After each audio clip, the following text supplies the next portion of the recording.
Coming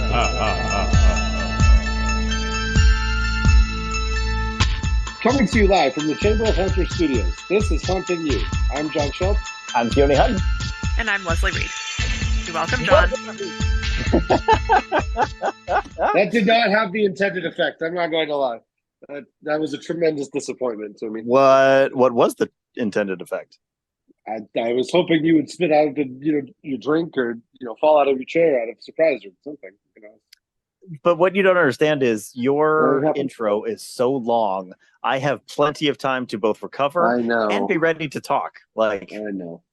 You got to work on that. Coming to you live from the Chamber of Hunter Studios, this is Hunting You. This is John Schelt. I'm Keoni Hutton. And I'm Leslie Reed. Thank you, Leslie, for bringing us back and grounding us. That you actually, in various ways, Leslie grounds me and John. John grounds me and Leslie. I don't think I ground you two though. I think I'm the common thread here. I need the grounding. I think all three of our spouses would vehemently disagree with you on that point.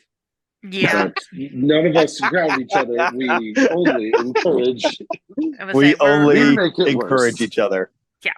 Well, welcome to the Haunting You podcast, where we encourage each other and we encourage all of you to build the home haunt of your dreams. You see how I worked that in? Was that not smooth?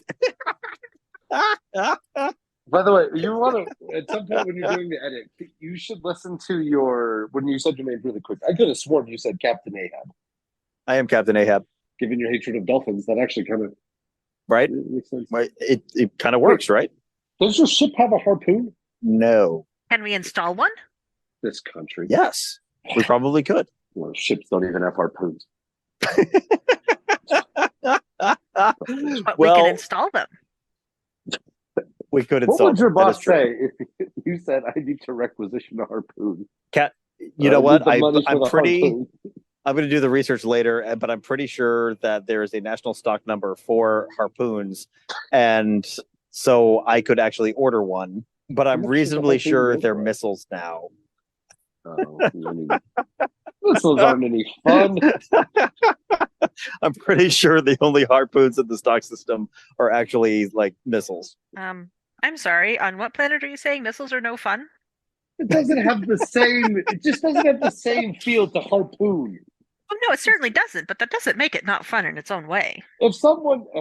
If you were to say, if you harpoon someone, you sort of get a giggle at it. If you missiled someone, it just doesn't. Maybe I disagree. I would still giggle. I would still giggle. Harpoon is maybe it's just because harpoon is a much funnier word than missile. That is accurate. I would agree with that statement. I wouldn't disagree, but I would find both amusing. Welcome, everyone, to the Haunting You podcast. No, seriously, though.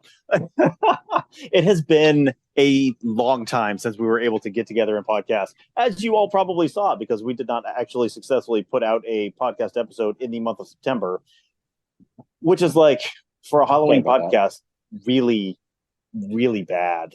This is the prime time. We are not a Halloween podcast, sir. What are we? How dare you?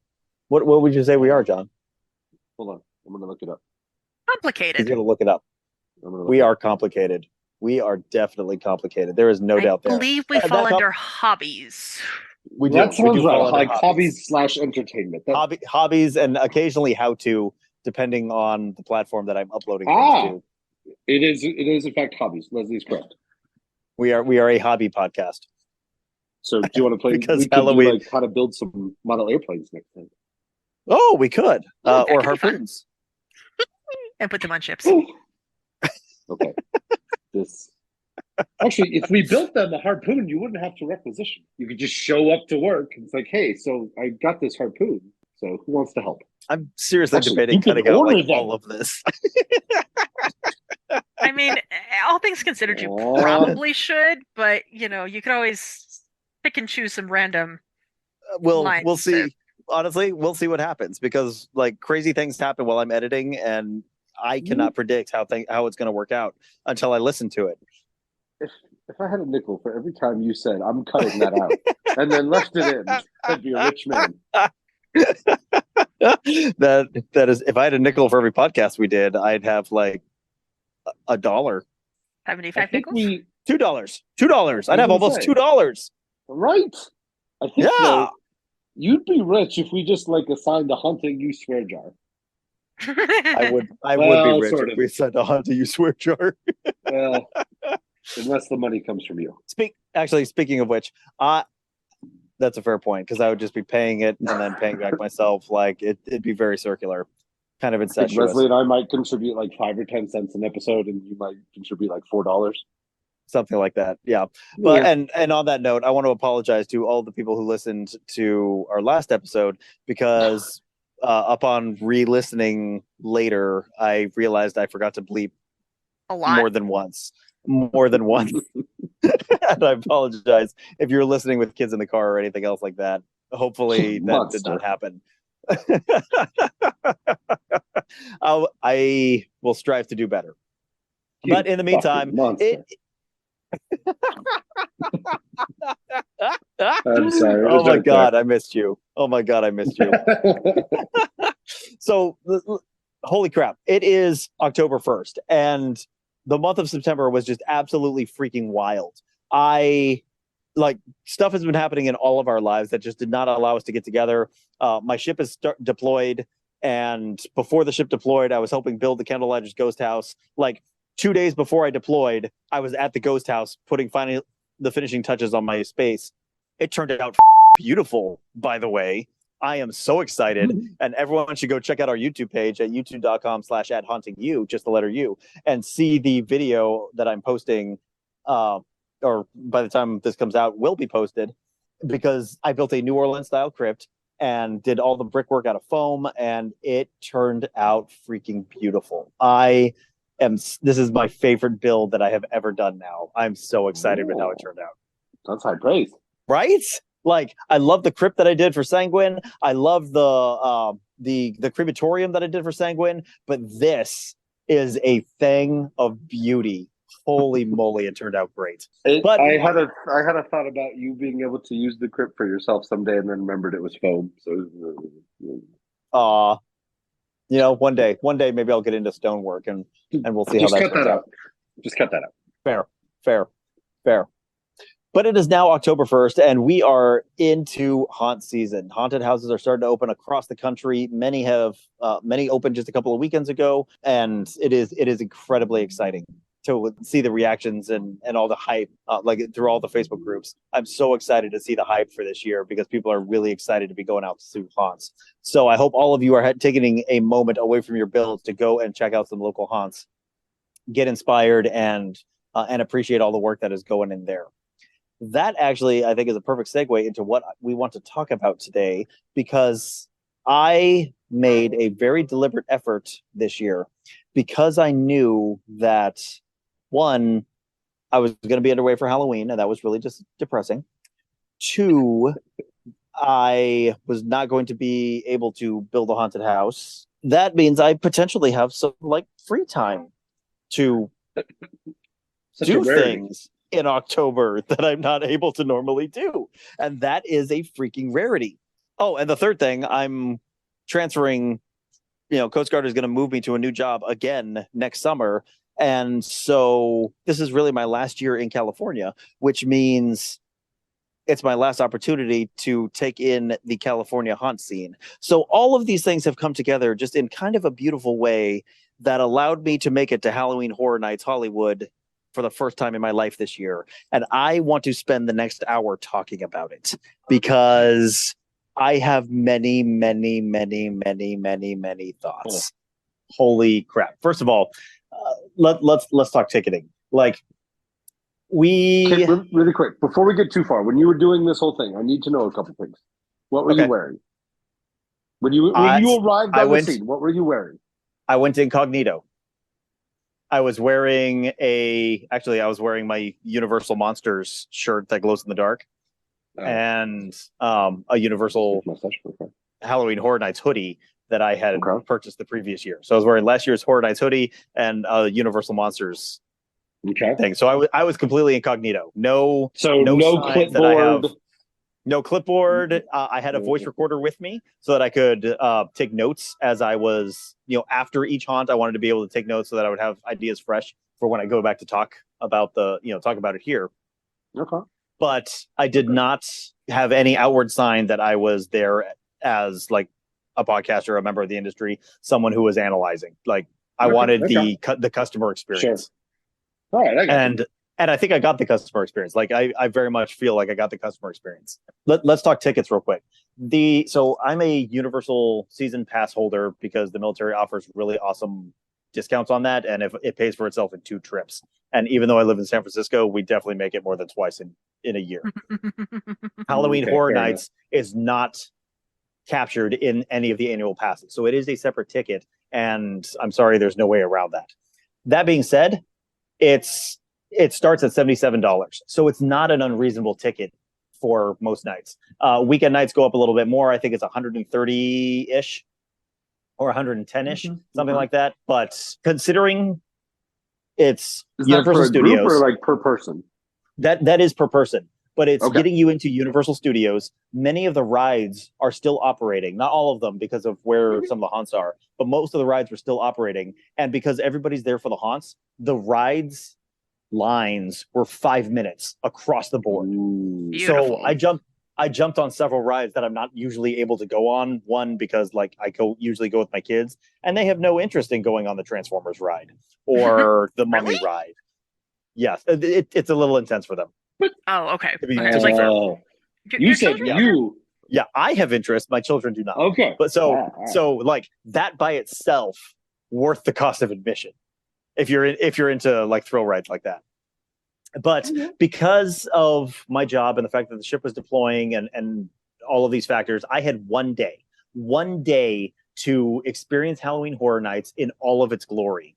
And so I sprung for the Universal Express Pass. This costs $269, but it got me basically the fast track line entry to every haunted house. So I never waited in a line more than 10 minutes to get into any of the 9 attractions that were open that night. Okay, that's not bad. And because I was doing everything in one night, it is the only way I could have done it. And that you have kids who are not known for their patience. Not yours, too, just children. Well, I did not take my kids. I went by myself. Oh, I'm sorry. I missed that. My bad. Yeah. I don't think I said that. Yeah, I went by myself. One, because my kids are terrified and would Universal does not allow people under 13 in to Horror Nights. Okay, good to know. A wise decision, honestly. A fairly wise decision. Agreed.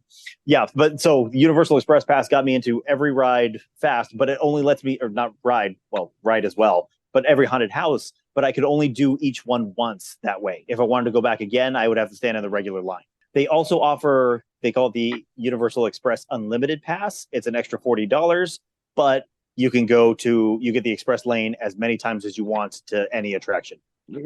And then the thing that I loved, took advantage of, and don't understand why more people don't take advantage of was the Horror Nights Early Access ticket. Ooh, tell us about this ticket. It costs $10 and you get in an hour and a half early. Oh, that's worth it. It was so worth it. I finished 3 haunted houses before the regular everything opened. Yes, like brilliant. And it's $10. I don't understand why everyone wasn't doing it. That sounds amazing. So my recommendation, if you're doing one night at Horror Nights, the Universal Express Pass was key to being able to do everything. And the early access ticket, $10, like it's silly not to. $10 for an extra hour and a half in the park. Yeah, 100% that sounds like worth a huge value. Holy cow. Huge value. They also have what they call it the RIP tour, which is a VIP tour, but because it's haunted houses, RIP tour, where you actually have a tour guide who takes you around to the front of the line in every haunted house. And there's a bunch of other perks as well. I did not look too much into it because it's $489 a person. And I could not justify that, even going by myself. That's legit. Here we go. Guided walking tour of the event, one-time RIP entry to each haunted house, as well as select rides and attractions, reserved VIP seating at a live show, and the Universal Express Unlimited Pass. So there are definitely some perks. I did not take advantage because I could not justify that cost. That's the rest of it, I could justify. But again, like Horror Nights this year was 8 haunted houses, a behind the scenes look at many of the horror movies that are coming out this year, as well as a live show based on the movie The Purge. Interesting choice. Did not know there was a live show for that. I'll talk more about that. Well, I'll come back to that, but like that's what you're getting for the cost of this ticket. And I don't think there's anywhere else in the country that can boast 8 haunted houses, a live show. Like nobody else is able to pull that off. And so I think the ticket price is probably justified given that. You know, I think of like when I went to Winchester Mystery House, I think if I remember correctly, it was a $60 ticket. I'm doing 8 haunted houses for the price of 4 tickets to Winchester. Like it was easy to justify. Yeah, that sounds like a no-brainer. Indeed. So I kind of want to just talk about each haunted house first, and then my overall impressions of everything. Okay. Yeah, because I'm curious as to how you get your haunted house there. Are they just all done by Universal? I have some curiosities. I was gonna say I have some questions myself. Anything you want to throw out like before we like dive into the haunted houses? Well, I think kind of my big question is how are these all just internal to Universal? Yeah. Or do they bring in other haunts and haunters, invite them to set up a haunt at Universal, and then kind of go from there? I suspect that it is all done by Universal because, well, one, they're using licensed characters, but mostly Universal licensed characters. They did have like a Stranger Things themed haunt that I very much enjoyed. That was one of my favorites. But like The Exorcist, The Last of Us, Chucky. These are the themes? Yeah, exactly. Okay. These are the themes of some of the houses. Okay. But most of those are Universal properties, or they're partnering. They bought the license for those characters. So I think like one of the big draws for Universal is getting to see these horror movie characters come to life. Mm-hmm, for sure. The haunts were built in a variety of locations around the Universal property. Universal Hollywood is actually adjacent to the Universal Studios lot where they actually do all the filming for Universal Studios. So some of the haunted houses were actually built on sound stages on the Universal lot, which was kind of cool. That's cool. That's pretty cool. Others were built under tents in a variety of places. Like the Last of Us one was the tent was squeezed between a soundstage and an outbuilding, just in this narrow walkway. And seeing it from the outside, like looking down on it, it looks, I don't know, maybe 100 feet long, 30 feet wide, kind of shaped tent. But inside it did not feel like it was just a big long tent. Like they did a spectacular job of making the space feel real, even inside a tent. And because I got there, I had the early pass, so I was there at 5:30, got in through the gate at 5:30, and so the sun was still up. And even with the sun still up, they did a fantastic job of enclosing these worlds so that you really couldn't tell that the sun was up. Mm-hmm. The construction was impressive. In many cases, I was impressed. I loved the ceiling that they put throughout. So they had the big tent. They had, and I'm gonna say just about every haunt had like 10-foot high walls. And then over the ceiling, they used like a stretchy material to make the ceiling. They would cut out holes into that stretchy material for lights and things to shine down. But for the most part, it was fairly thoroughly enclosed. And I kind of liked it because it kept the world contained in itself. I wasn't seeing lights, I wasn't seeing wires, I wasn't seeing speakers that would pull me out of the storyline. So it did a really good job of blocking all of that out to keep us in the story. So it creates kind of that little bubble world where it created the bubble beautifully. Okay. And consistently across all of the haunts. I saw very similar construction techniques throughout. Vast majority of the haunts were, 4x8 panels, Luan over the top. But like the level of detail in most of these haunts was just absolutely beautiful. And I'm not surprised by that because it's freaking Universal. These guys build worlds for a living. Mm-hmm. There was one haunt I went through that did not live up to that standard. It was the Exorcist haunt. Really? And yes, I would not have called that. Right? Like a gimme. Right. Yeah. But the quality of construction in that particular haunt did not live up to the others, which I thought was kind of fascinating. Huh. Very odd. Very odd. I see that coming. All right.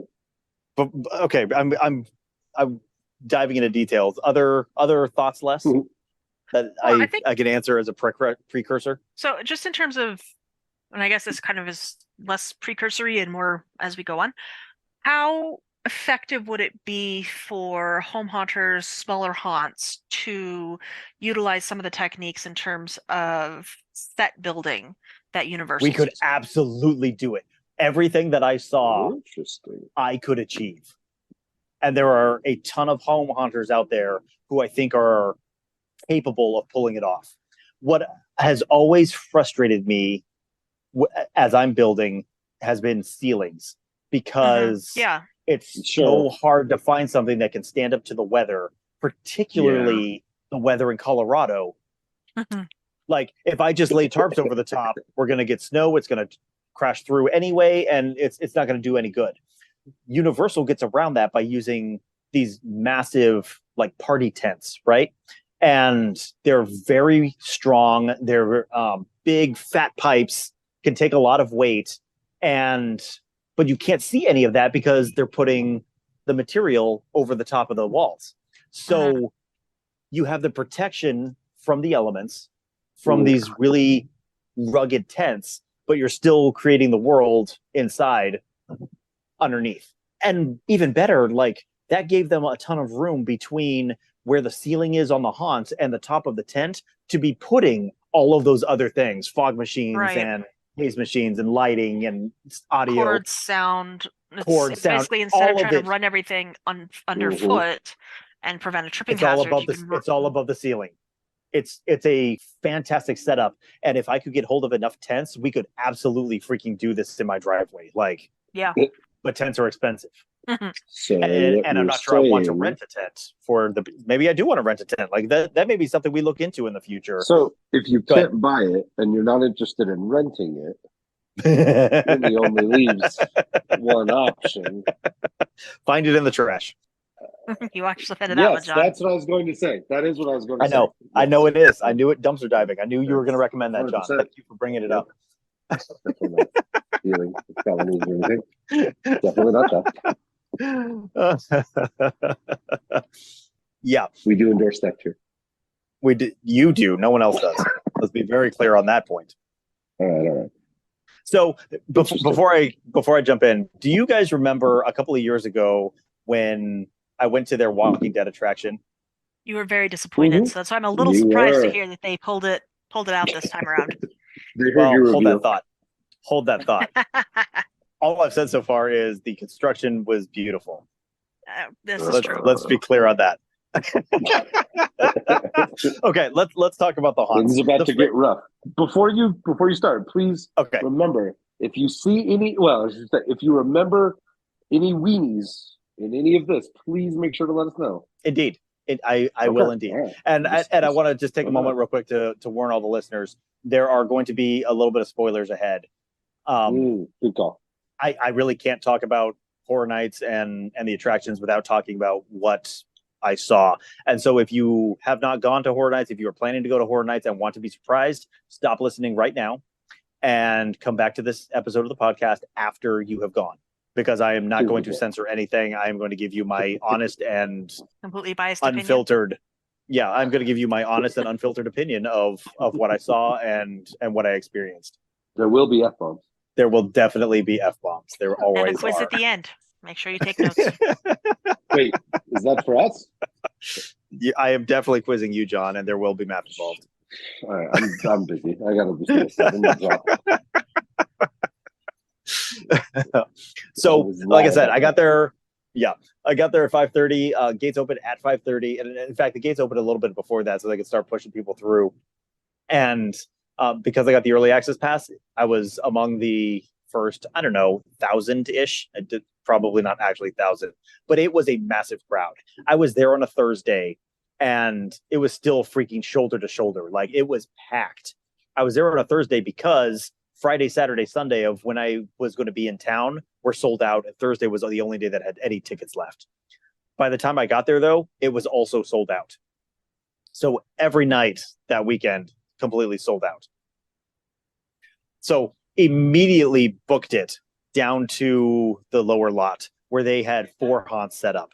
And the first haunt I went to, because I am a massive fan, I had to go to the Exorcist haunt first. I did not understand that this haunt was based on the new Exorcist movie that's coming out in October. Oh, okay. See, I would not have known that. I would have assumed. I did as well. And I'll be honest, I was disappointed by the haunt. And I think a big part of why I was disappointed was because I didn't understand the storyline. The storyline is, haven't seen the movie because it's not out yet. Stop you right there, though. Go ahead. You don't know the storyline.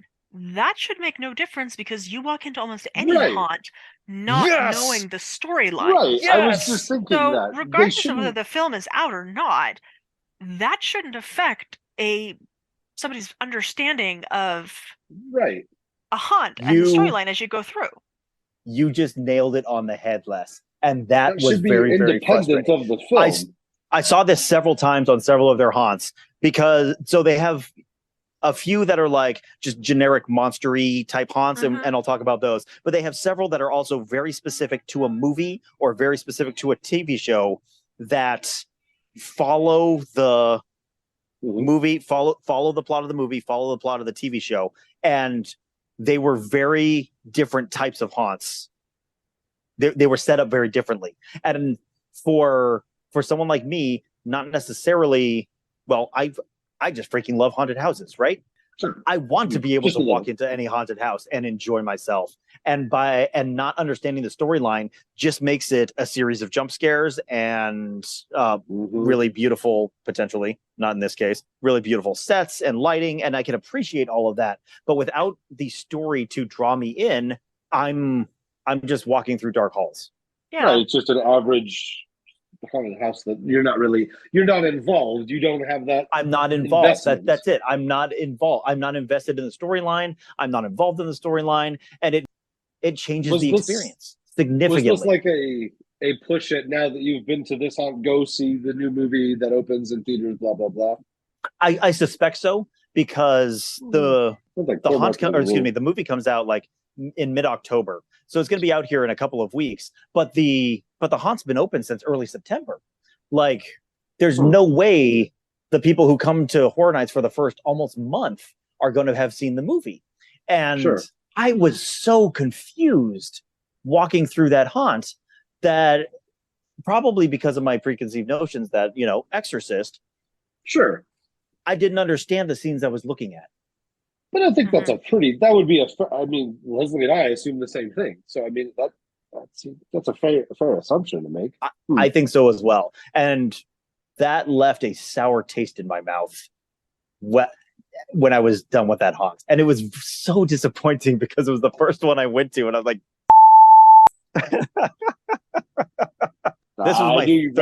this was my third least favorite. It ended up being my third.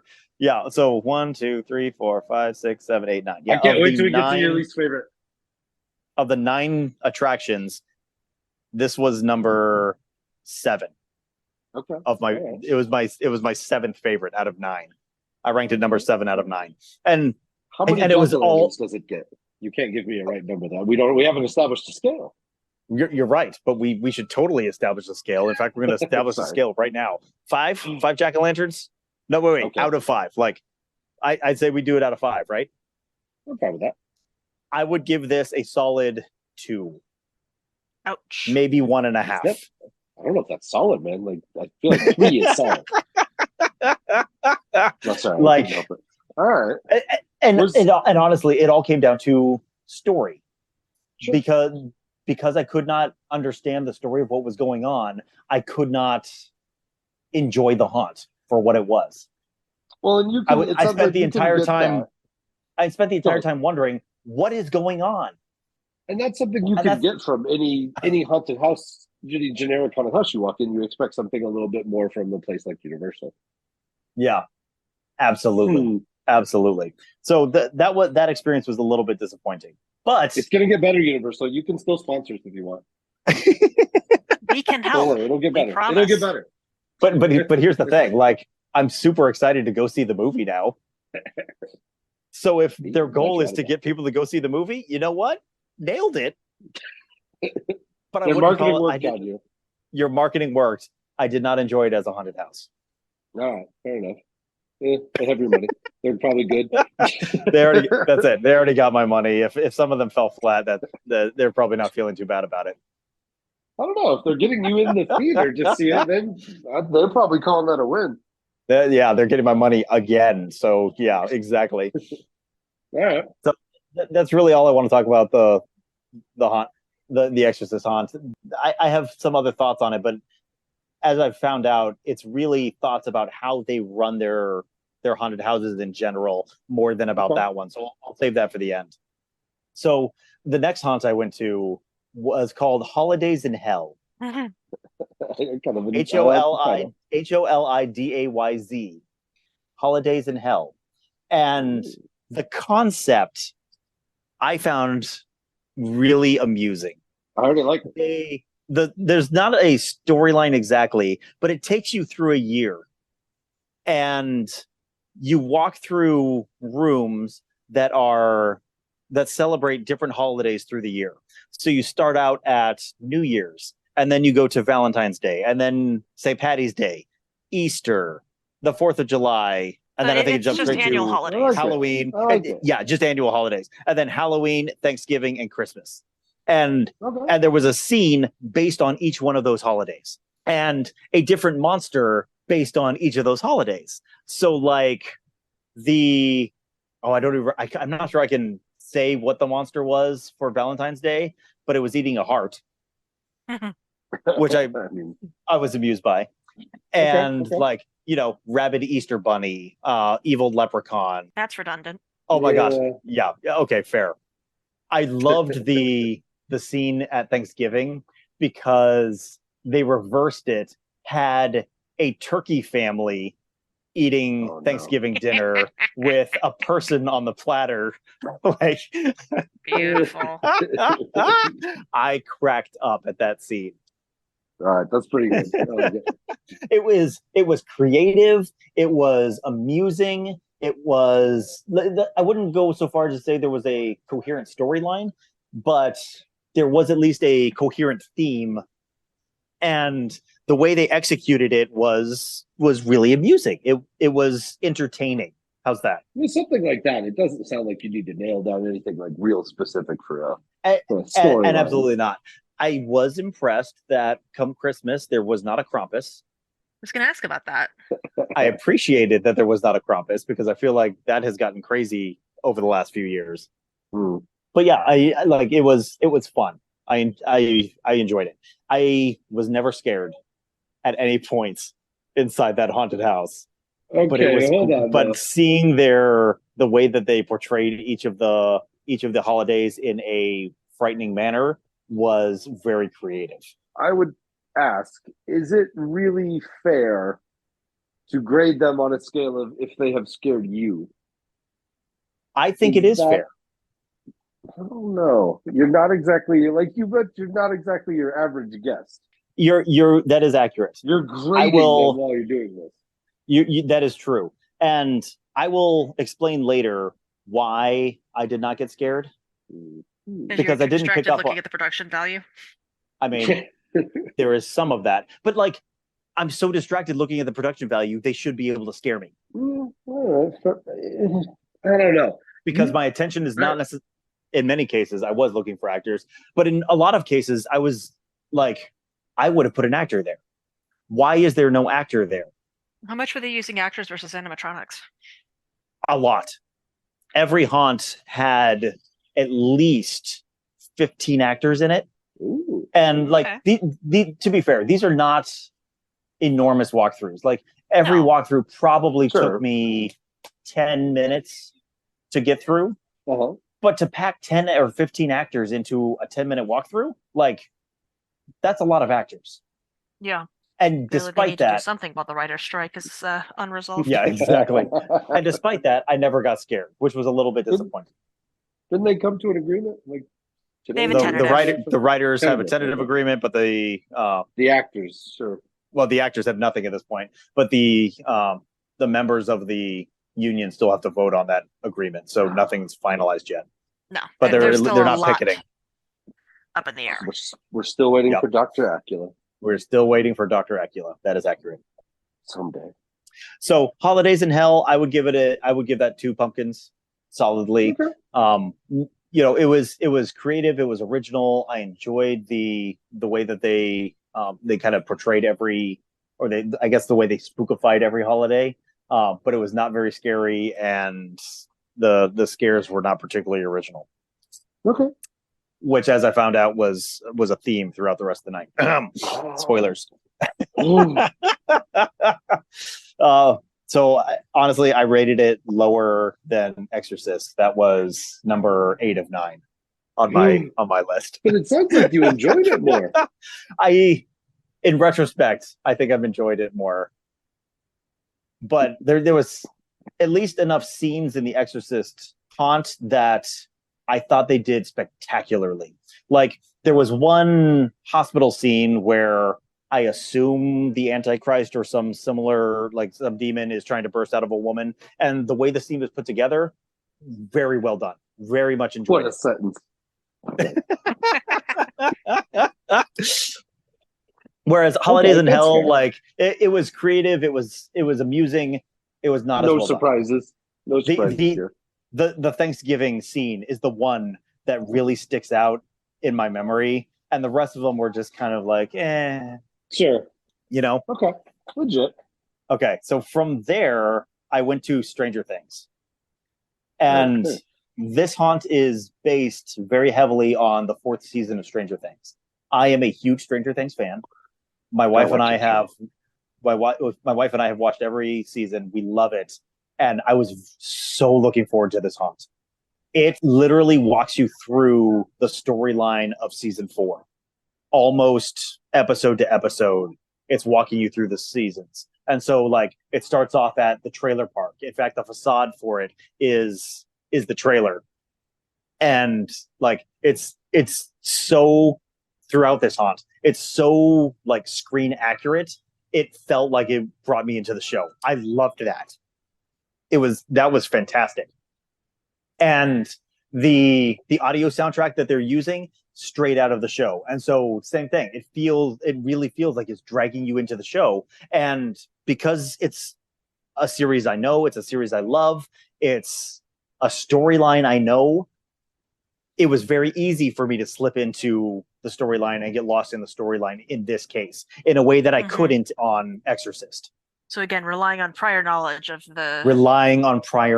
exactly. And while I don't think most haunts can take advantage of that, Universal can in a way I think no one else can.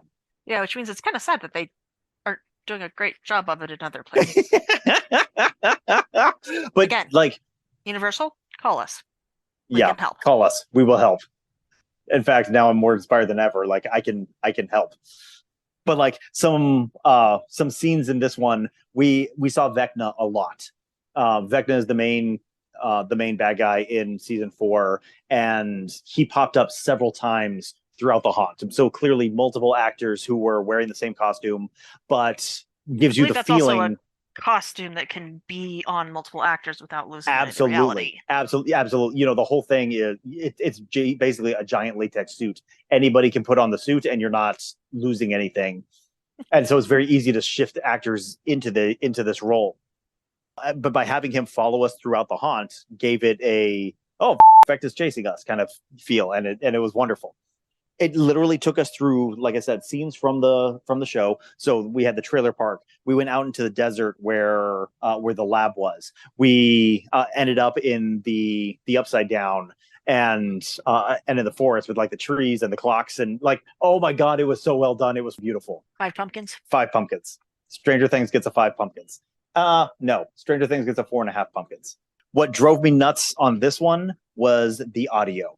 It was so freaking loud. My eardrums were like hurting by the end of it. And this is one of those things that I noticed kind of throughout all of the haunts. They were all very, very loud. I'll get into why later, but it was a little overwhelming by the end of the night. I was numb by the end of the night, to the point where it really wasn't affecting me anymore because they had kept me at such a high level of anxiety, intensity. It was noise. It was noise by the end. That was very frustrating, but not specifically about Stranger Things. So Stranger Things, a solid 4.5 out of 5. It was my favorite haunt of the night. And then the last one they had in the lower lot was based on the TV show Last of Us. This is a show that is on my list. I think it's an HBO show. It is based on a video game. Yep. I have not seen it yet. I have heard fantastic things about it. I really want to see it. We just haven't made it to it yet. And my wife wants to see it as well. So like we're, especially deployment season and haunt season, like we have a hard time getting together and watching shows. So we're a little behind. But I'm very excited about this show. And after seeing the haunt, I'm even more excited about the show because holy crap, it was awesome. So let me back up for a second. Exorcist and Stranger Things were both built inside sound stages, so they had complete control of their environment, and they used that very effectively. Holidays was the first one I went into built inside a tent, and I don't think that one hid the outside nearly as well as some of the other ones did. Sunlight was getting in very thoroughly and ruined the effect, I think, in a number of places. I'm actually curious if I would have enjoyed that one more if I had gone later in the night, but there was no way for me to follow up on it. Last of Us was built under a tent, squeezed between 2 buildings. And so it may have as well have been inside because Big Black Tent did a really good job blocking out the light. And you have solid walls on either side of you. So very, very controlled environment. The facade for it was kind of cool. They actually had two actors outside kind of interacting with each other and setting up the backstory before saying let's go and disappearing into the haunts. And those 2 characters popped up repeatedly throughout. I don't know who the characters are. I don't know names, so I'm sorry I can't be more detailed, but like the Pedro Pascal character and then the little girl, that's who we were seeing throughout the haunt. The monsters from Last of Us, again, I haven't seen the show, don't know what they're called, but these things with like fungus pieces growing out of them, absolutely revolting, amazingly done on the actors themselves. Like the amount, I don't know if they were masks, if they were prosthetics, I'm not sure, but holy crap, the costuming was spectacular. It's a good show. What are they called, John? What are those monsters called? Do you know? No, I can look it up. I'm thinking that everything okay. I'm thinking is from Walking Dead. Yeah, I understand. I understand.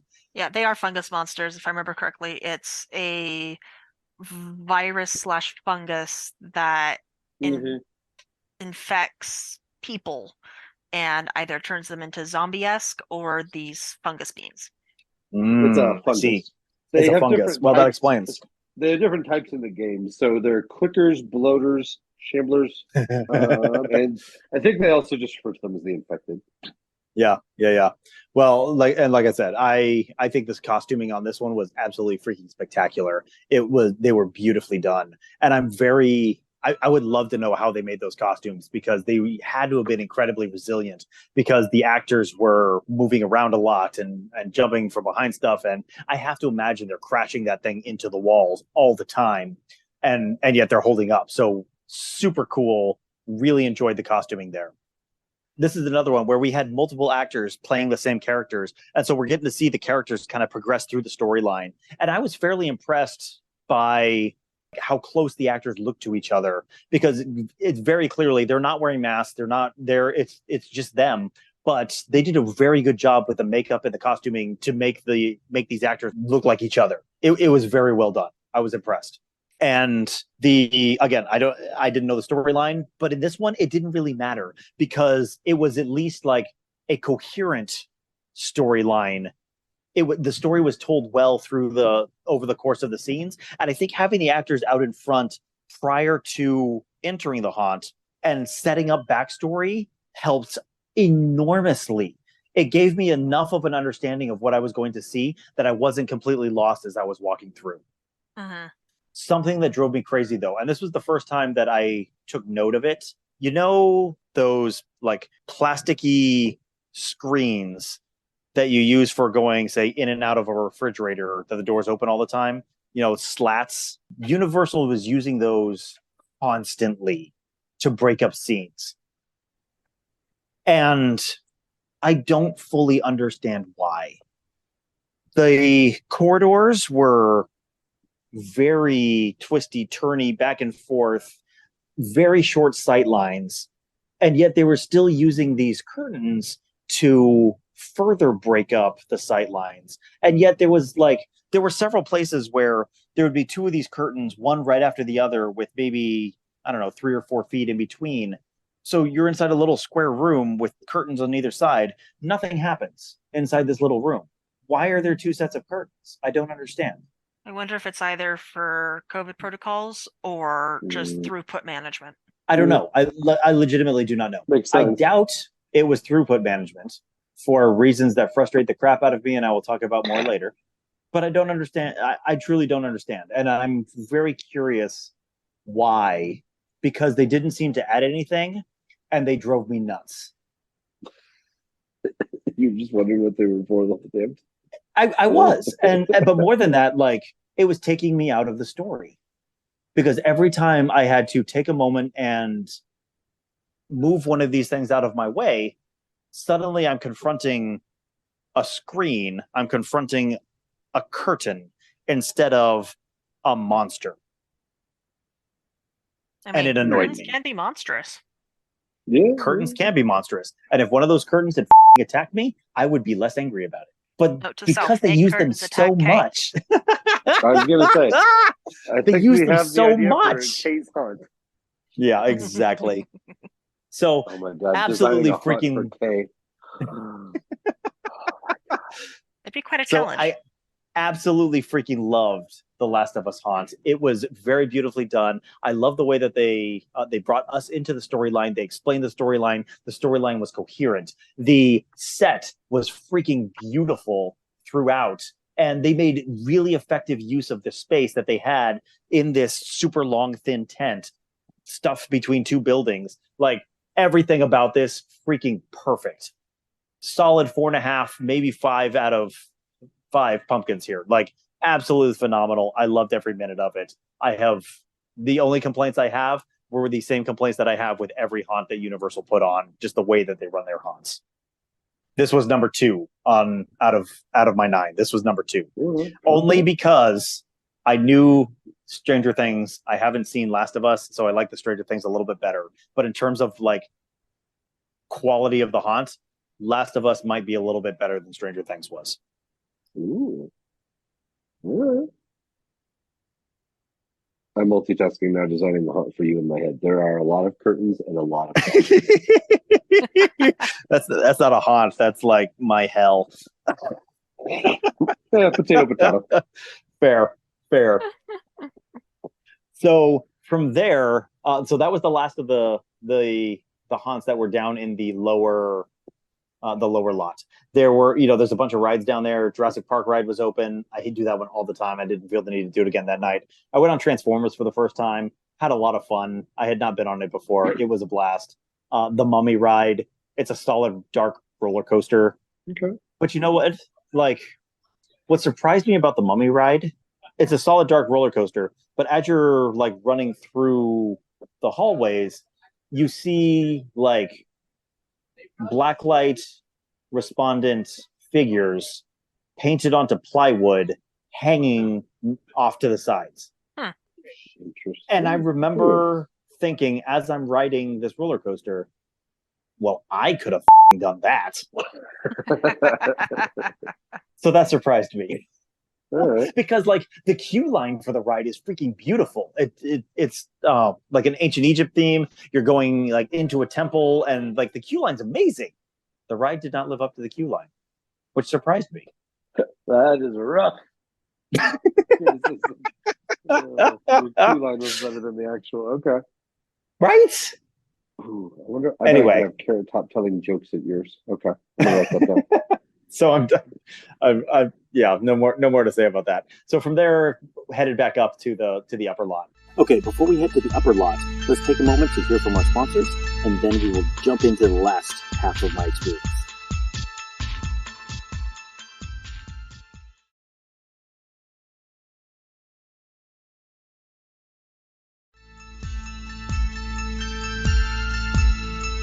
Now, one of my family's favorite things to do anytime we go to Universal Studios Hollywood is take the backlot tour. And if you've only been to Orlando, you've never been to Universal Hollywood, you probably don't know about the backlot tour. The backlot tour is exactly what it sounds like. They take you down onto the backlot in these trams and give you a tour of where they film movies and TV shows and all these things. They have a bunch of scenes set up from movies, like sets that were created for the movies that you actually get to go through. They have a whole area of like movie cars where you can see like the Knight Rider car, and there's Jurassic Park cars there. The car from Back to the Future is there, and DeLorean. a ton of cars from the Fast and Furious franchises. But like, if you love movies, you have to go on this tour. It is so freaking cool. They actually have like one whole soundstage set up where they bring the trams in, and then they worked with Peter Jackson to create a 360-degree immersive experience based on the King Kong movie from the early 2000s, where King Kong is fighting the T-Rexes and the tram is in the middle of it. And so King Kong jumps on it and it's moving up and down and moving back and forth, and the T-Rex roars and you get sprayed with its spit. It is a fantastic immersive experience. And it's all in 3D.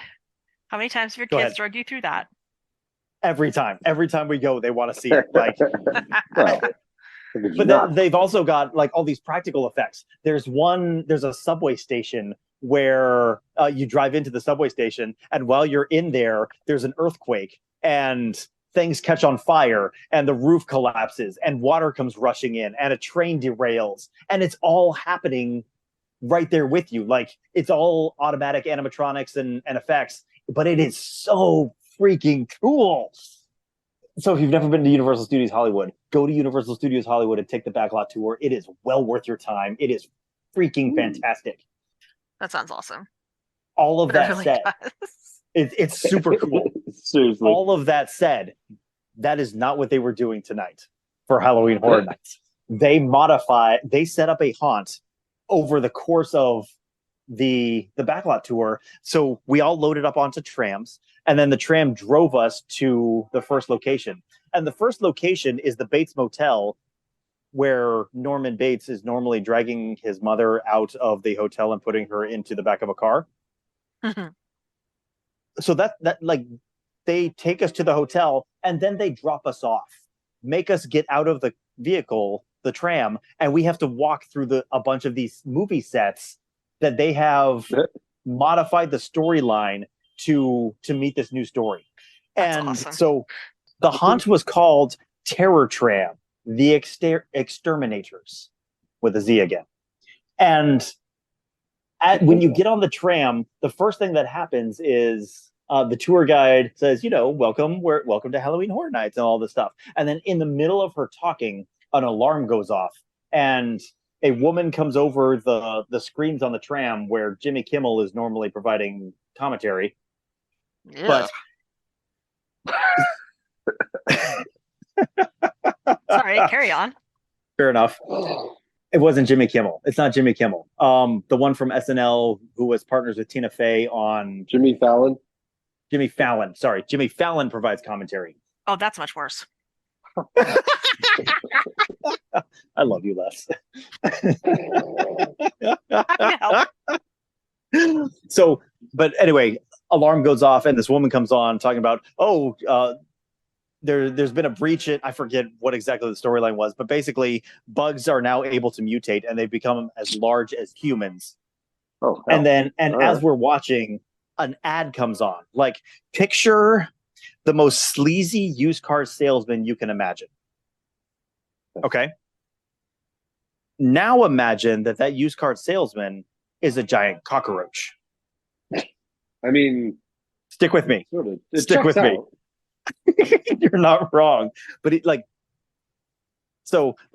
attitude of a used car salesman, but he's a giant cockroach. And oh yes, he's an exterminator. And this exterminator is pitching this new anti-human poison that they have created that is the consistency of a milkshake and smells like a cheeseburger and tastes like warm apple pie and is completely irresistible to humans. I mean, really, all you have to do is give us coffee with cyanide, and 90% of the people will drink it and have no clue. But sure, I'd be dead in minutes. Complexicate that. Making it way harder than it needs to be. Fair. But that's the storyline. The storyline is now the bugs have taken over the world and are trying to exterminate humans. And they drop us off at the Bates Motel, where we now come face to face with Larva Larry and his exterminators. So we're walking through the Bates Motel. They're like spraying us with stuff. In fact, we got off the tram and we're immediately confronted with like 7 giant insects with chainsaws. Because as you do. As you do. But then, like, we're walking through. What are they using to manage the chainsaws? I did not look closely enough. I'll pay closer attention next time. Okay. But so we're walking through the hotel, and they've got a bunch of scenes set up of bugs trying to exterminate humans. And my favorite scene from that section was they had taken like the metal springs from a bed and strapped a person to it, and then hooked it up with electricity, and were electrocuting him. It was wonderful. I loved it. It was beautiful.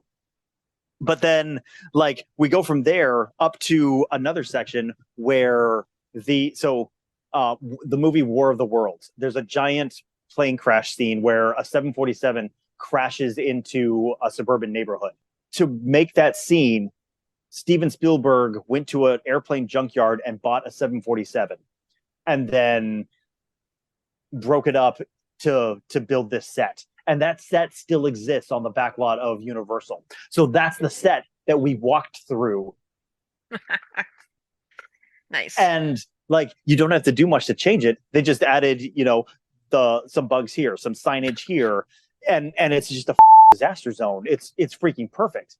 It was, and like getting to be up close to this set that I've only ever seen from the tour on the tram was super cool by itself. But I loved the way that they took an existing set that they have and modified it to create, to fit the storyline.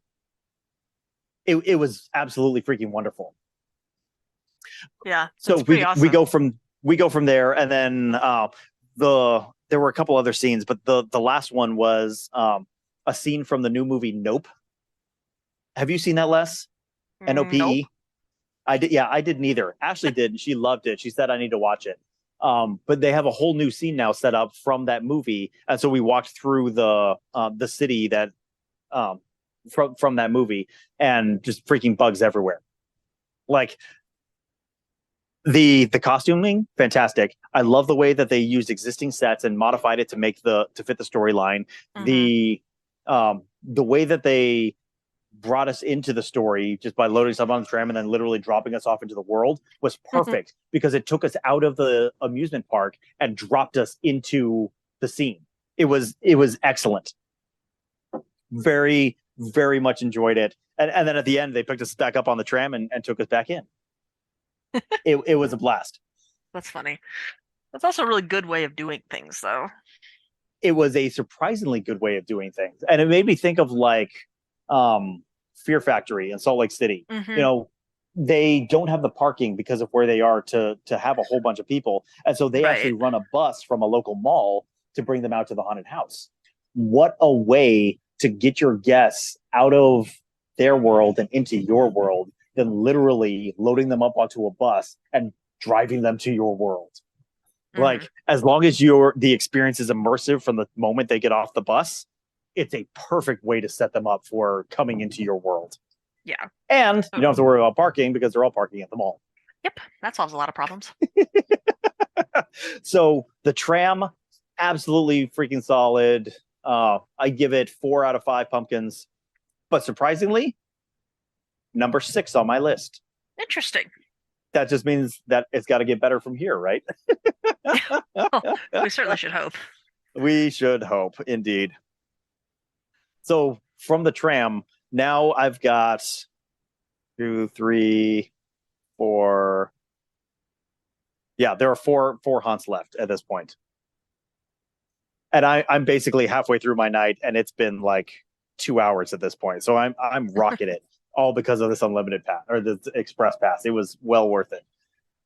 So the next 2 were set up. Like, I had the hardest time finding the next 2 haunts because they were set up outside what is normally considered the park. So I had to go up through Harry Potter Land. Oh my God, I have to talk about Harry Potter Land. So now or later? Right now, because I had to go through it in order to get to the next 2 haunts. Universal has done a phenomenal job bringing the world of Harry Potter to life. In Florida, they have 2 separate parks there. And in one park, they've built Diagon Alley. In the other park, they've built Hogsmeade. And they have the Hogwarts Express that will take you between the parks, between these 2 parts of the movie. And it is immersive. It is beautifully crafted. It is movie realistic. They are some of my favorite lands of any amusement park anywhere because they are so freaking perfect. They brought the movie to life in just such a spectacular way. But in Hollywood, they only have the one park. They only have Hogsmeade. There's no Diagon Alley in Hollywood, which is an enormous disappointment to my children because there's a giant freaking dragon on top of Gringotts Bank in Florida that breathes fire once an hour. Might be every 15 minutes, something like that. It's got to be more than that. It's spectacular. But Hogsmeade is still absolutely beautiful. And like, you go in there and there's a wand shop and there's the candy shop straight from the book. I freaking love their what's the drink? Butterbeer. Honeydukes. Yeah, it's Honeydukes. Butterbeer. They sell butterbeer and it is beautiful. I love it. It is wonderful. I got a butterbeer that night, in fact. But not where I'm going with this. For Halloween Horror Nights, the Death Eaters have taken over Hogsmeade. Nice. So you have people wandering around in Death Eater robes, Death Eater masks, and there is a whole alley that you walk through that they have taken over. Smoke filled the air everywhere. You have people up on top of boxes casting spells and special effects happening right there in your face. It was immersive. It was so freaking beautifully done. Go check out our Instagram because I posted videos from it. They had like projection mapping of the Hogwarts castle and the dark mark appears on the tower. It's so beautifully done.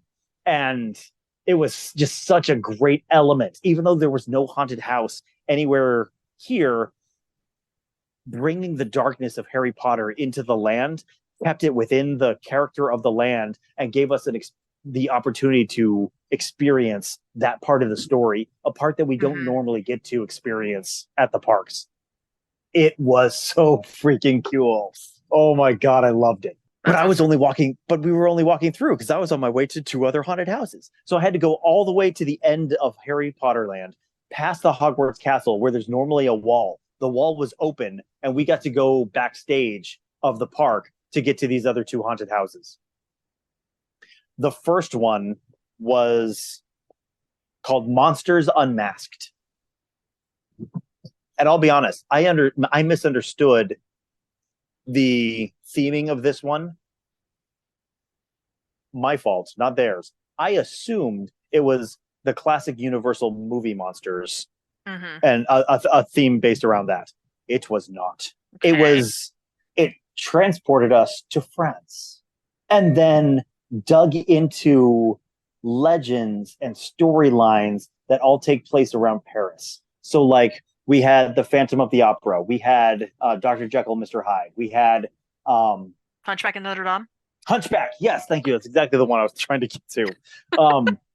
The Hunchback of Notre Dame. And it took us into like the Paris catacombs. And it took us into Notre Dame. And it took us into Dr. Jekyll and Mr. Hyde's laboratory. And it was awesome. I loved it. I wouldn't say so. The storyline was not coherent. I don't know how it was not cohesive. Coherent. Yes, cohesive. It was not cohesive. It was absolutely coherent. It was not cohesive. But it was like I was visiting Paris and just happened to be running into all of these creatures of legend. And honestly, it freaking worked. It worked great. I thought it was awesome.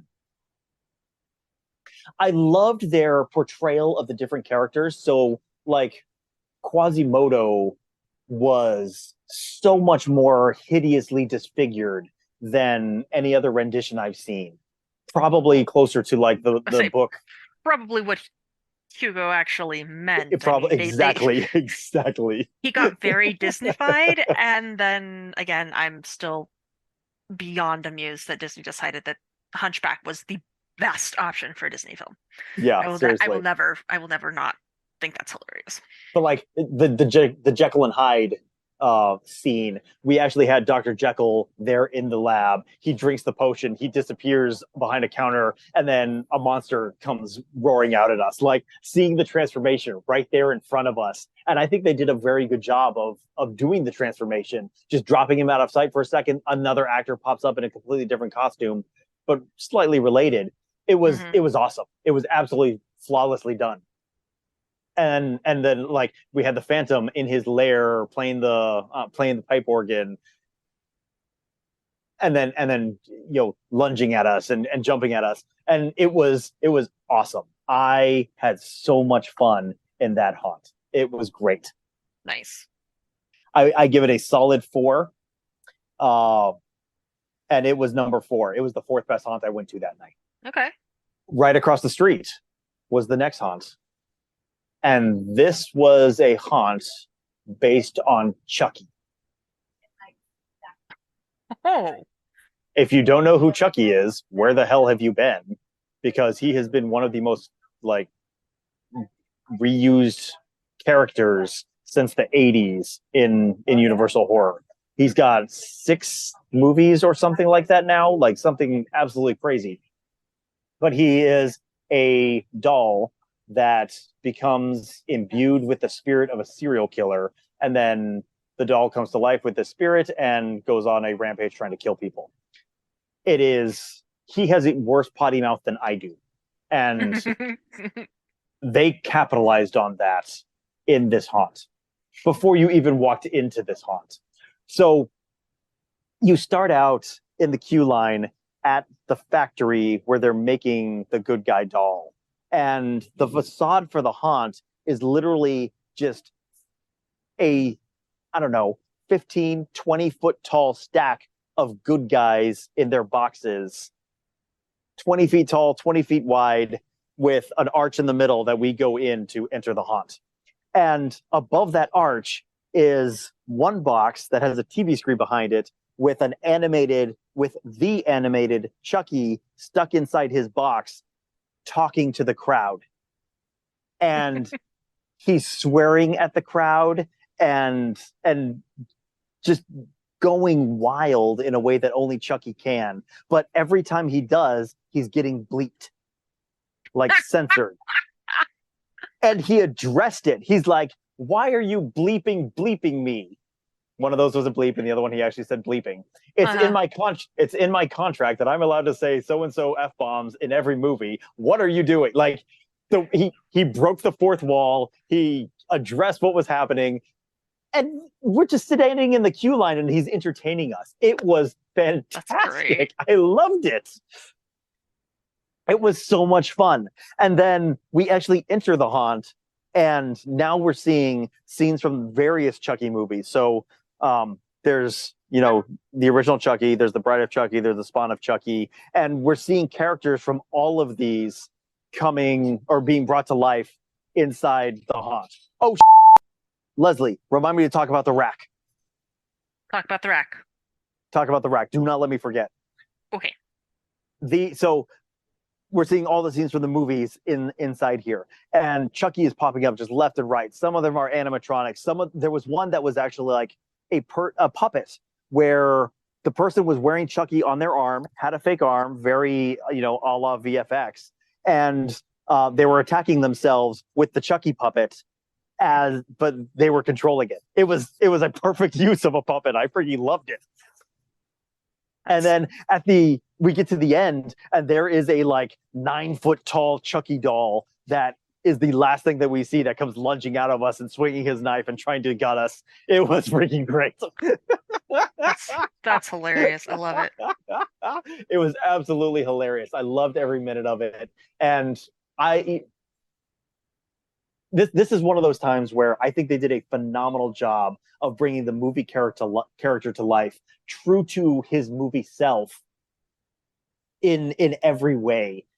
Oh, yeah. There was one scene where someone grabbed the chainsaw and was cutting Chucky in half, and we're getting sprayed by the blood as the chainsaw is going. It was so great. Nice. Oh my gosh, it was fun. This is another one. Absolutely 4 stars or 4 pumpkins. This was my 5th favorite haunt of the night, but it was absolutely wonderful. If you like Chucky, you will love it. If you don't like Chucky, you're going to freaking hate it, because it is nothing but Chucky.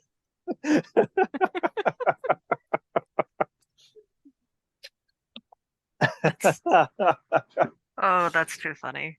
But I need to back up one, because there was one scene in the Monsters Unmasked haunt, the French one, that I have to talk about.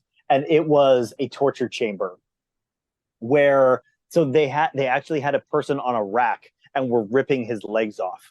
So this was very reminiscent of a scene that we did back at Arkham, where we put a real person on a table, but dropped his body down underneath the main part of the table, had a false torso, so that we could actually reach inside his torso and rip his guts out. They did something very similar here, but I love the way that they did it. It was much more comfortable for the actor than ours was. So they had him basically leaning back on a board that was probably, around a 45-degree angle, maybe a little bit, maybe leaning flat a little bit more than 45 degrees. But so the actor's just leaning against that, and then has about from his belly button up is him, and the rest is fake body. And so you have a real actor there who's able to give credence to the realism of the scene, but the lower half of his body is fake. And so you're able to do all kinds of things to it. And so what they were actually doing here was literally ripping his legs off. And so they would pull the feet down, and there would be blood splatter coming out at us, splashing all over us, and strings of flesh connecting the lower part of the leg to the upper part of the leg where it splits. And all it was like rubbery latex. So it stretches. They could actually pull it apart, put it back together. And it was such an easy reset for the actors to do, because you're literally just turning the wheel on the rack, rip it apart, turn it back the other way, put it back together, and you're ready for the next group of people to come in. But the way that it was triggered with water, with sound effects all together, made it a very believable scare. It was so well crafted, and I love the way that it was set up. Where were they doing the disarticulation? Where? In France. No. Where did the It was basically the lower half of his legs were getting ripped apart just below the knee. Okay, so just below it. Okay. Okay, Yeah, so yeah, like that's yeah, because the ripping off his disarticulation legs and during putting them back. right, but the disarticulation of using a rack can obviously you get a whole bunch of breaking and cracking at the joints, tendons and ligaments breaking, but it can also essentially shear off the top the endpoints of bone Ooh, yeah. through the process of it because depending on a whole bunch of factors, the tendons and ligaments Uh-huh. will actually hold on and they are not the most likely place to break. The bone itself can be Sure. the most likely place to break. Yeah. Yeah, yeah, yeah. So I was Well, just there you curious go. if they were doing it accurately. It sounds to me like they were doing it fairly accurately. Sorry. We'll have to get a doctor in here to confirm. But yeah, that right there, like that one scene, probably my favorite scare of the night. I thought it was excellent. Sorry, I had to jump back to that. No, no, you're good. I had to ask about disarticulations through Yeah. using the rack. Oh, Okay. Two haunts left, right? yes. Now we're back into the main part of the upper lot, and there are two haunts built in this area. The first one I went on was called. Hang on, let me pull this one up to make sure I'm pronouncing it right because it is in Espanol. Oh, I forgot a key part of Chucky. Um, the the name of the haunt is called Chucky Ultimate Kill Count. And so Mhm. as you're walking through, there is a kill counter that is increasing with every person that Chucky kills. You see the kill count meter increasing room by room and like on video. And so you actually Naturally. see it like kind of scrolling through. I thought it was a detail I really enjoyed. I thought it was greatly amusing. Great. And very This one. appropriate. And very so just so appropriate for a serial killer themed haunt. Well, and just for Chucky in general. Yeah, that too. Okay, so the name of this haunt is Monstruos, which I Monstros. assume. Yeah, I don't think it's Monstruos because there's a U in there. I think the U is pronounced. I'd have to see it written But down, but any, yeah, Monstro. yeah, yeah, Yeah, exactly. Monstros. Monstruos, something like that. Yes, But Stros. the monsters of Latin America. And first of all, the facade on this one, absolutely no question, hands down, the most beautiful facade of the night.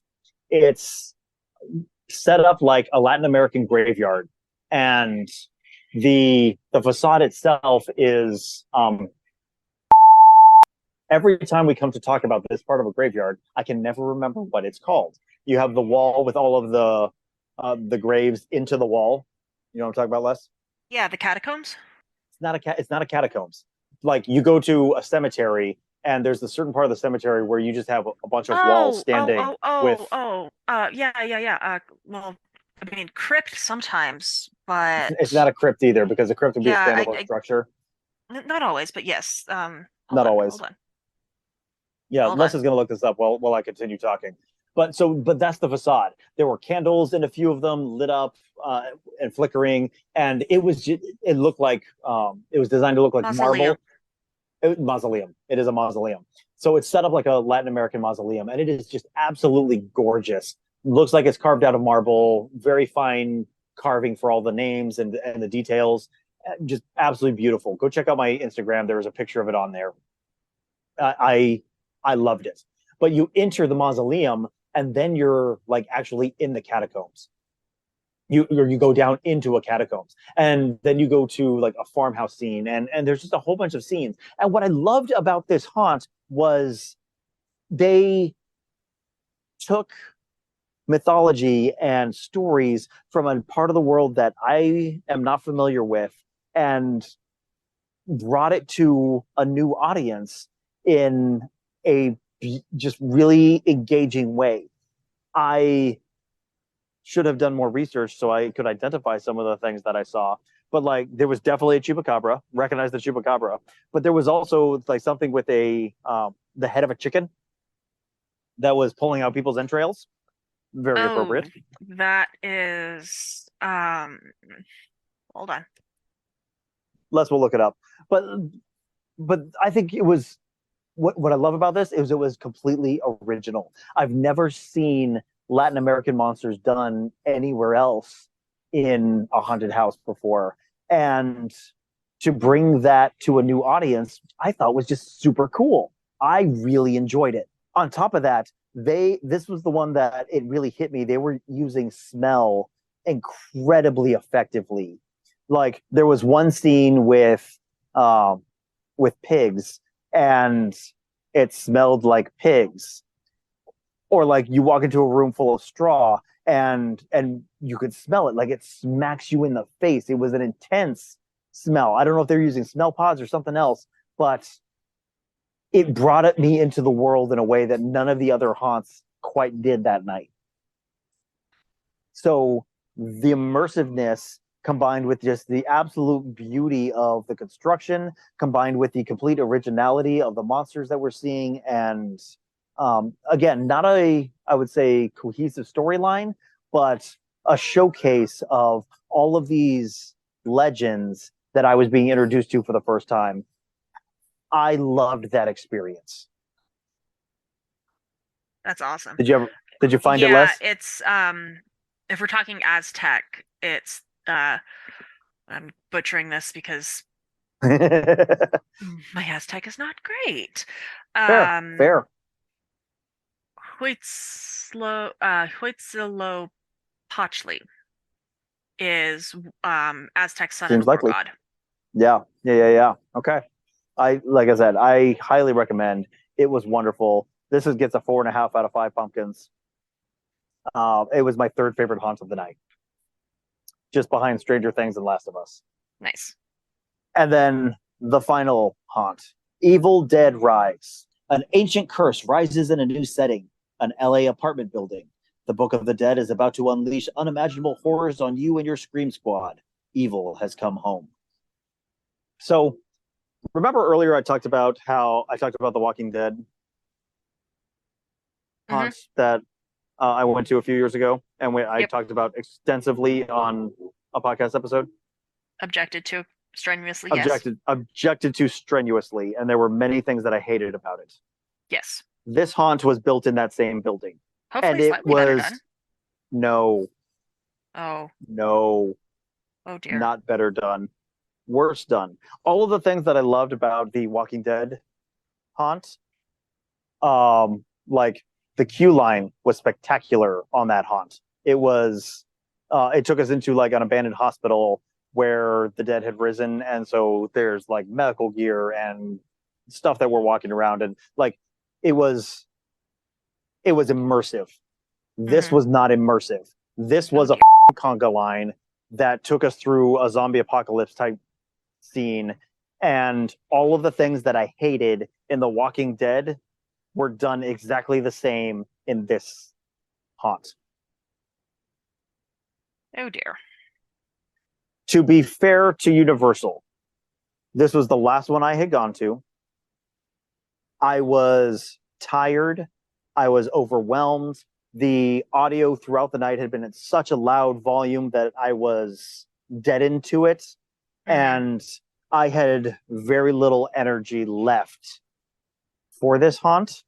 That may have affected my experience.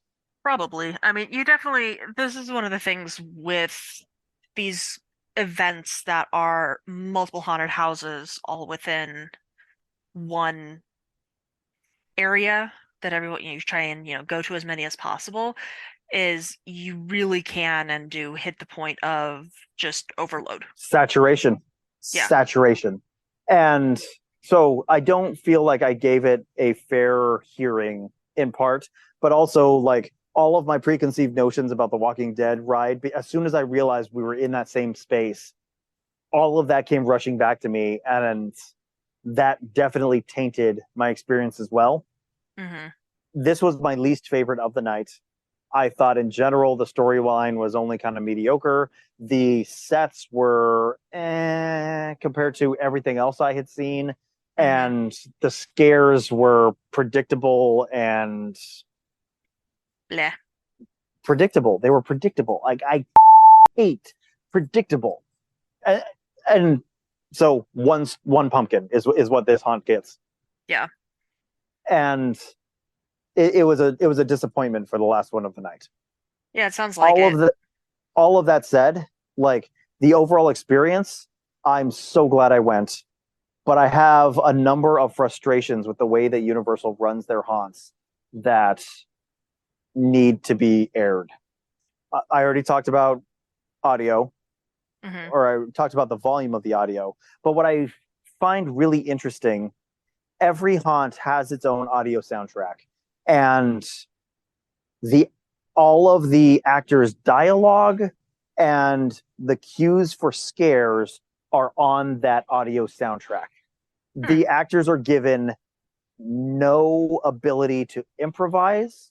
They're given no ability to even speak in most cases. There were a few exceptions, but for the most part, everything that is said to the guests is through the audio soundtrack. And like in most of the haunts, there was a moment of loud noise every 7 to 10 seconds when all of the actors in the entire haunt would jump out at whoever's in front of them. And because it was so frequent and so steady, like I'm a band kid. I pick up on beat just walking in the store and I hear the music playing. I will start walking in time to the music. Like it's so like beat is so ingrained in me that irrelevant of the tempo, I'm going to find the beat.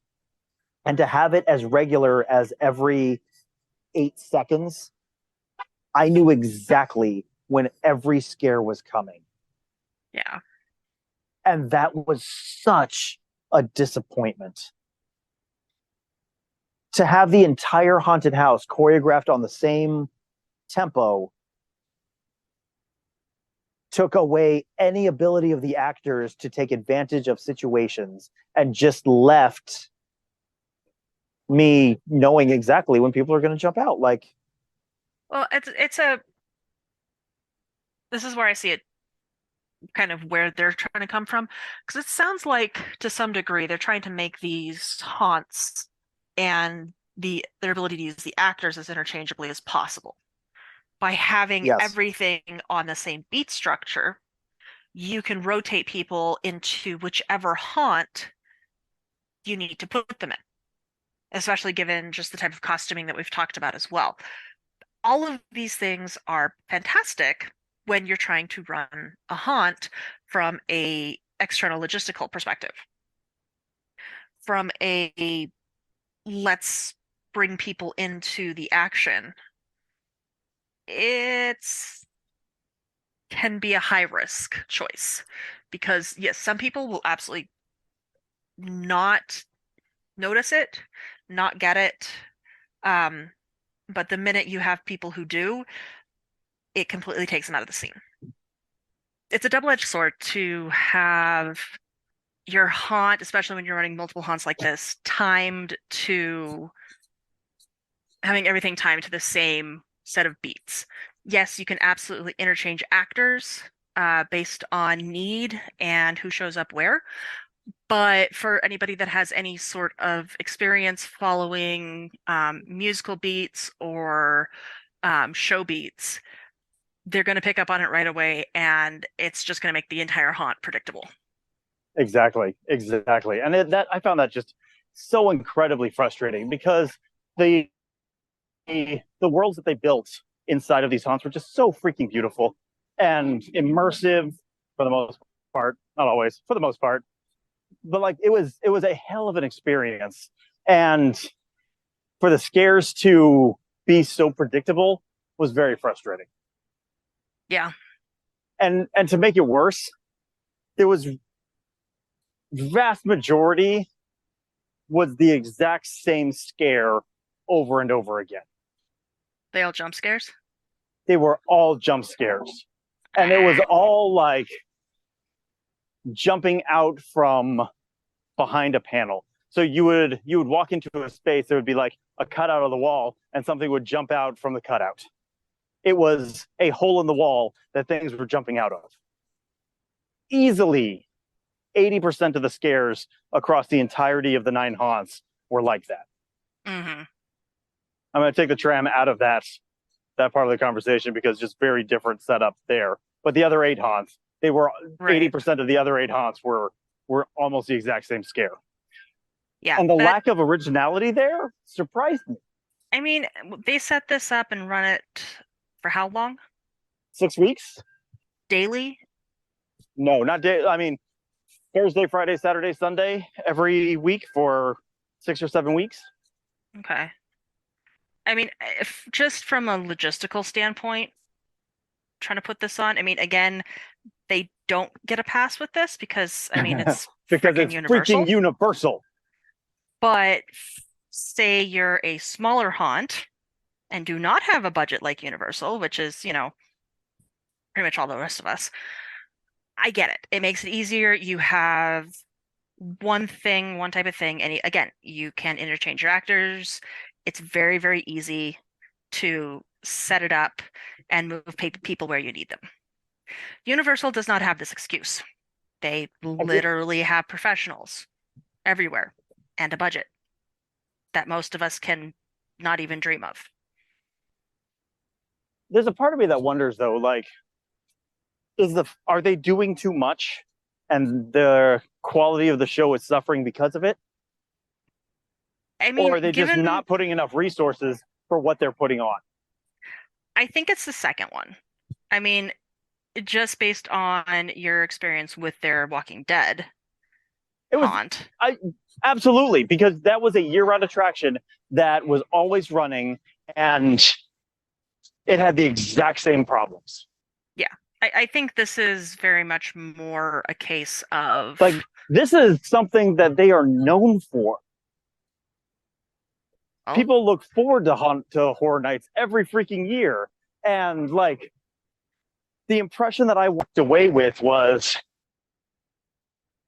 my haunt is better than many of these. Mm-hmm. It may not be as pretty, but I think the experience is better than many of these. Right.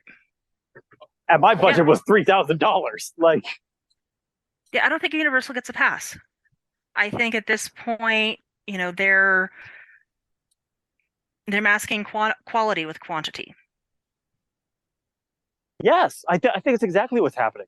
So, like, if it was me in Universal's front office making all of the decisions for Horror Nights, one, I would hire me for starters. But of course, next to that, like, I feel like they have gotten to a point where the amount of budget that they put toward making Horror Nights run is not enough for what they're trying to do.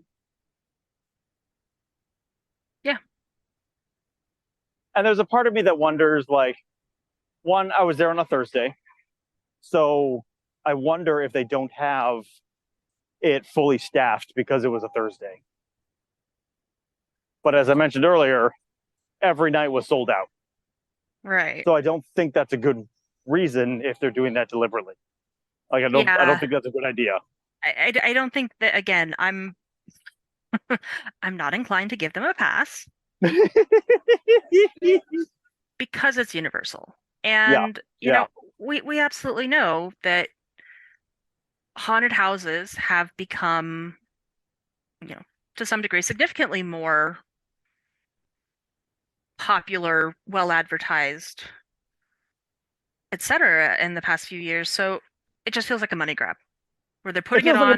It's still good, but they're trying to do production values as cheaply as possible because they know people will show up because it's Universal. Yes. 100%. I think you just nailed it on the head. And I'm very disappointed in you, Universal. I think you can do better. I know you can do better because I saw it at the Purge show. Like, we didn't even get to talk about that yet. Yeah. It's I'm really getting the impression that, you know, well, everybody knows what we do and we do it and everyone's happy, which is great until that's not what happens, and people are not happy. Overall, I think my experience let me talk about the Purge show first, because that was pretty darn cool. So for those who haven't seen the movie, the whole idea behind the Purge is that the government is trying to make society less violent by giving everyone one night to basically get all of their violent impulses out. And then for the rest of the year, nobody wants to commit crimes, right? So everything is legalized for 12 hours, and everyone gets it out of their system, and then you can go back to living a normal, safe life. That's the premise, right? And there have been, I don't even know how many movies at this point. I think 2 or 3 movies I think we're up to based 4. around this. I think we're up to 4 or 5. I have not. This is not a franchise that I have followed closely. Yeah, I think they're up to 4 to 5 at this point. Like Okay. it's a pretty large number of films that they have done and continue to create. Yeah, cash cows. Anyway. Mm-hmm.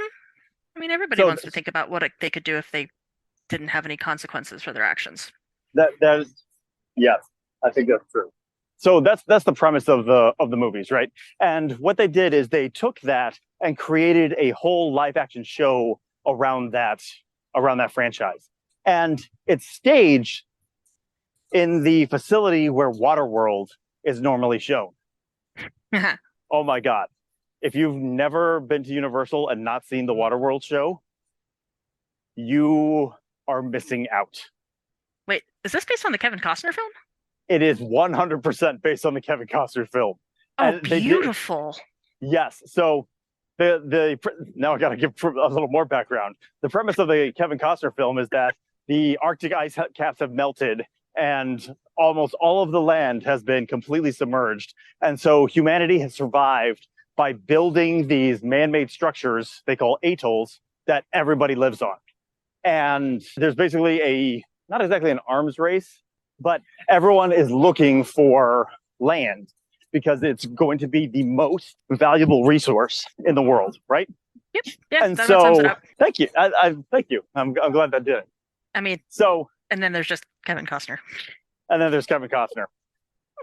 So in this live action show that they have created, one of the atollers comes back with dry land, like a sample of dry land. I have seen dry land and I have proof. And it's basically the hope for the world. But then the bad guys show up and there's a massive gun battle. There are explosions, there's pyrotechnics, and there's a freaking airplane that is catapulted over the facade structure of the set that lands in the water and crashes. It's phenomenal. Like that Waterworld is one of my wife's favorite movies. I think it's cheesy as hell. It is cheesy as hell. That's why it's such a good movie. That's part of why she enjoys it. You're not wrong. Like, it's one of those movies of, oh my God, this is terrible. I love it so much. I can't stop watching it. Yeah, exactly. Like, I would not call it a good movie by any stretch of the imagination, but it is absolutely f***ing entertaining. Yep. The set that they built us on is basically a giant swimming pool. Like, picture, I don't know, the Orca tank at SeaWorld, like, size of swimming pool. And the set is built on top of the swimming pool. So you have people on jet skis, you have people on like airboats, and just all kinds of stuff come flying in and doing stuff. You have people dying and falling off this 3-story set into the water, and it honestly is spectacular. So they took all of that and then made a Purge show using that set. And it's basically the exact same set. They light it differently. The jet skis have lights all over them, so they come in and they're glowing. But we still have pyrotechnics. And the cool thing about this being at night, now we have like haze effects and laser effects and stuff that you can't do during the day, but made it, well, honestly, the last scene of the Purge show was kind of like, I don't know, what's that really f***ing annoying music that they play in clubs. It's like boom, boom, boom, boom. EDM, electronic dance music. EDM, yeah, exactly. Yeah, it's electronic dance music, lasers going everywhere, lights going everywhere. It was cool. I enjoyed it. But the premise of the show is that two sisters who had lost their parents in the purge years ago were hunting down the senator who was originally responsible for creating the purge.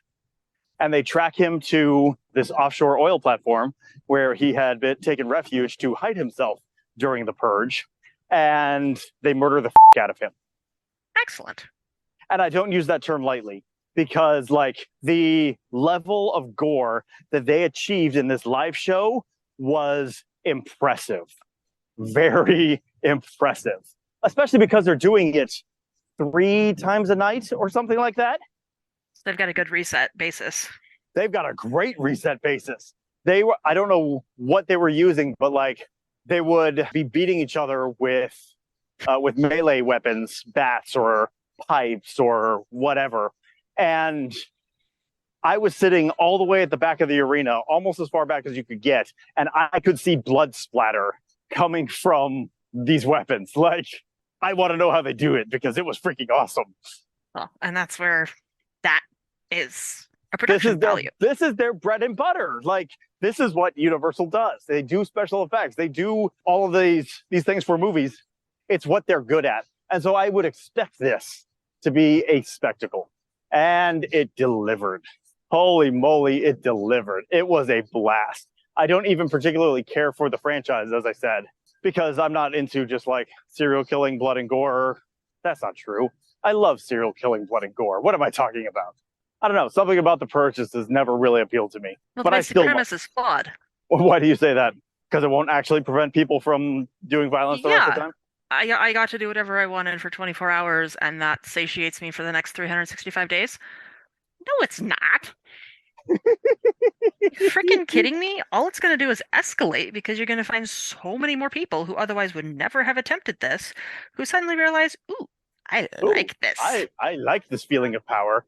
I need to have more of it. So, I mean, the entire premise is flawed. Well, I wonder if that's not like exactly what happens in the movies.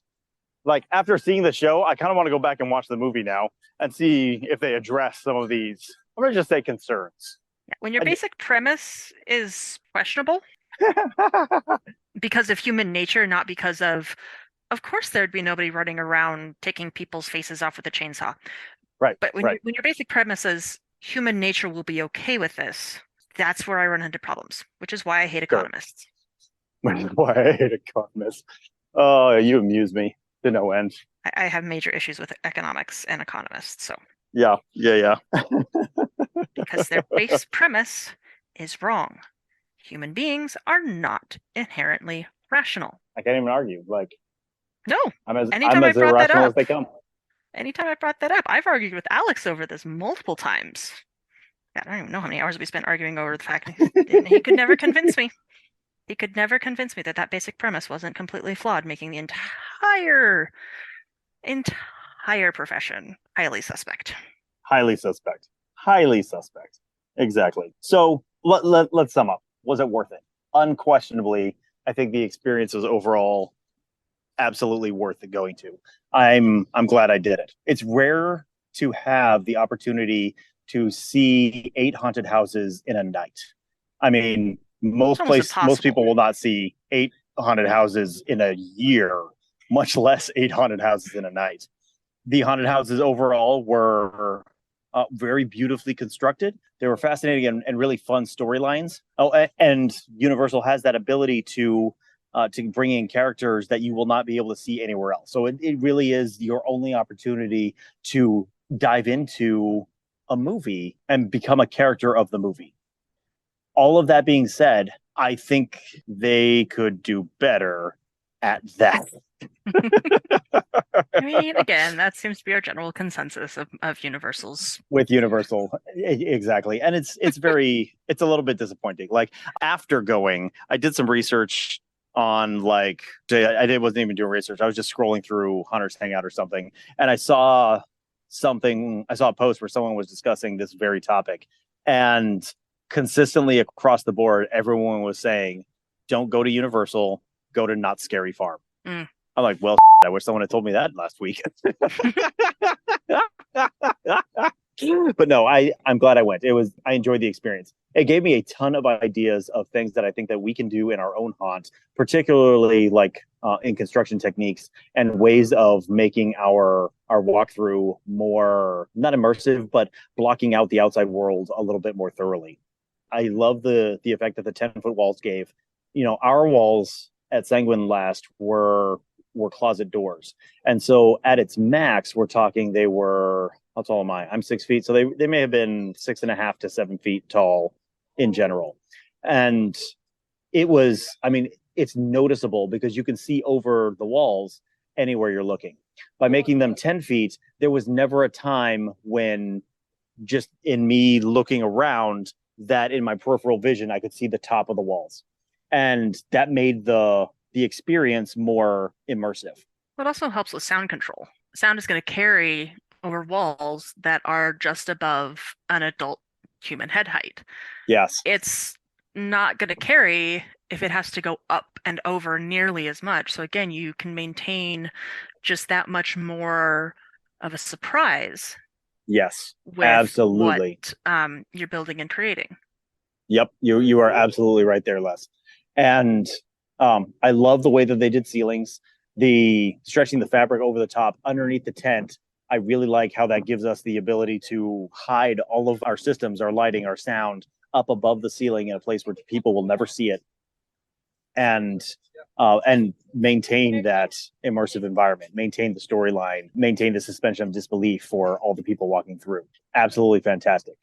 And I really like the way that they, in a couple of cases, like with Last of Us and with Stranger Things, I like the way that they introduce the story at the beginning and then carry it through the haunt, because those are the ones that made me, or those are the ones that allowed me to immerse myself in the story in a way that I was not able to in some of the others. I think we do a better job of providing a variety of scares and giving our actors the freedom to do that. It's a little bit more work on our end, but I think it's producing a better quality of show and well worth the extra work. And again, I mean, it's Universal. You're going to go. You're going to go because you can get through 8 haunts and all this other stuff within a day or an evening, and it's trading on the name. It's Universal. Everybody's going to go. That's not going to change just because we look at their production values and go, ugh. Exactly. But if you want a better quality of production value, go check out Sanguine Creek Estates next time we're open. And I promise you will at least be as disappointed as you would be if you were to go to Universal. But you'll have spent a lot less money. Yes. In general, no money. Maybe a can of food if you're feeling generous. Yes. So that's our wrap up of Universal Studios Hollywood's Halloween Horror Nights. I hope one day to make it down to Orlando just to see how it's different, because I've heard that show is a little bit better than Hollywood's is, and so I think I would love to be able to compare. Maybe one day into the future, I'll have that opportunity. But for this year, we have to wrap up. Yep. You want to give us a rundown of our social media list? So funny that you always ask me for that. You really just need to get it on recording from John and just slip it in. I never remember all the different things. So go check out all of our social media. I posted a ton of pictures up on Instagram at Hunting University, where that I took the night I was there, and it'll give you an insight into some of the experience that we just talked about here tonight. That also, of course, it went over to Facebook at facebook.com/hauntingu, just the letter U. If you prefer that over Instagram, you'll find the pictures on both. And definitely go check out our YouTube page, youtube.com/@hauntingu. And because we are in the process of putting up all the videos from the builds from this year, 2023. So lots of new content coming your way up on our Facebook page. Go check it out because it will inspire you to do your own really awesome builds. And of course, you can find the entire library of the Haunting You podcast at our website, hauntingyou.com. There you'll find our events calendar with all of the events coming up in the haunted attraction industry, primarily conventions and things. I do not put haunts on there because there are far too many, and plenty of other places where you can find local haunts. But you will find all of our partnerships and the great deals that our partners are offering to our listeners.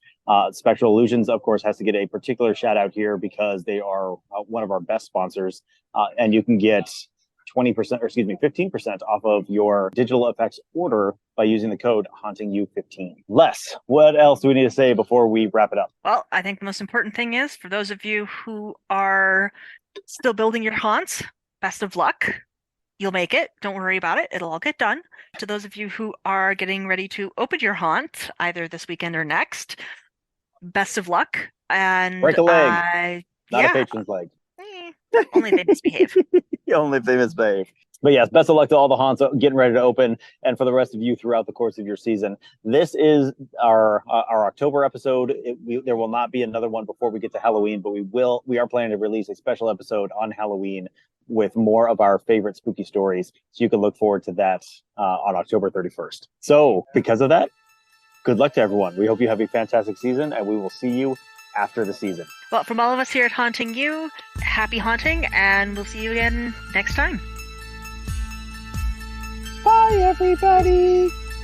We are incredibly thankful to all the sponsors who make this show possible, particularly our premium sponsors, the Chamber of Haunters and Fear Expo. You can learn more at chamberofhaunters.com and fearexpolive.com. Check out the Haunting You podcast at hauntingyou.com for more information on everything that we do.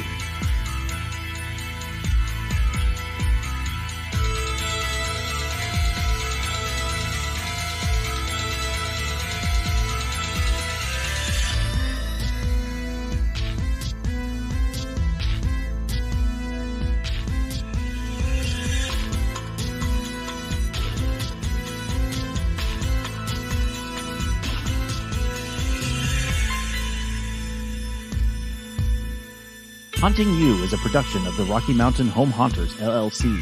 All audio clips and sound effects are used under a Creative Commons Attribution or Public Domain license from Purple Planet Music at purple-planet.com or the Sound Bible at soundbible.com. Please see the show notes for more information on all the clips used in this episode.